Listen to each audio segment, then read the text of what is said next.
So, Twin Stars this week is pretty much the first episode like in a long while to actually harken back to them being a couple. And I kind of like it.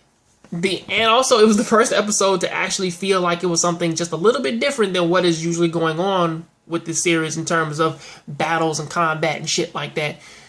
Because most of the Basara in which that we've been running to, aside from Leomon, most of them have kind of just been, well, we're here, we're evil, and also the very first one, the one out there who likes to sing along with Kamui.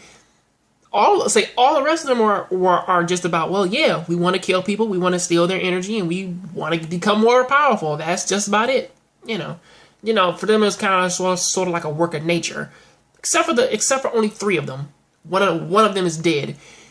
This episode actually kind of makes these two Basara in particular kind of come off just a little bit more like training heavy, because their whole thing is, listen, if you have a partner, you need to be able to breathe in sync with them. You need to think in sync. You need to be able to finish their sandwiches. I probably fucked that up, but you need to be everywhere with that motherfucker. You need to know everything about them. You need to know pretty much you need to know pretty much who they're coming to, where they're going, who they say where they been, come in, taste this, shut the fuck up. You need to know all that shit, alright? But for this one specifically, of course, it's pretty much like your average episode so far, you know what I mean? They run into a Basara, and honestly, even though it has been 2 years and they pretty much have mastered their abilities a little bit better, they don't necessarily seem to be any stronger with taking down Basara. Now, they can damage a Basara, of course, but they can't just take one out like all willy-nilly like how the 12 Guardians can. And this week, we kind of get a little bit more quirkiness with them, so hooray, I guess. But this one actually does kind of push forth another Basara villain who is pretty much the person who is opening up the dragon spots. And also he's also cunning enough to kill off one of the twins and give his power to the other one.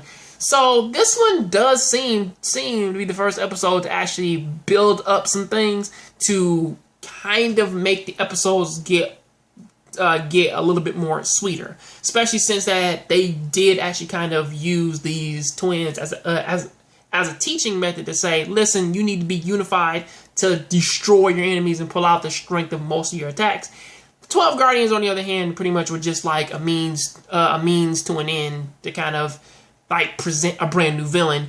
And this brand new villain does actually seem to be just as cunning as most of the other ones, as killing off another Basara and using their own weaknesses to kind of weaknesses to his advantage to go against the Twin Star Exorcists. So I kind of like it. It's a little bit different, and also on top of that, they actually did show a little bit more about Sousei and what is going on with her powers and shit.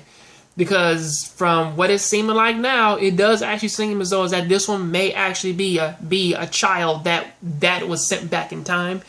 Especially since she keeps calling Rokuro Papa, and everybody else is just, well, they're there, you know. So that is sort of how that's coming across. But until then, though, that is what I gotta say about that. Please tell me what do you think about this down there in the comment section. If you like this video, please tell me down there in the comment section. And I'll see you on the next Jongravesshow. Keep watching anime, keep playing video games.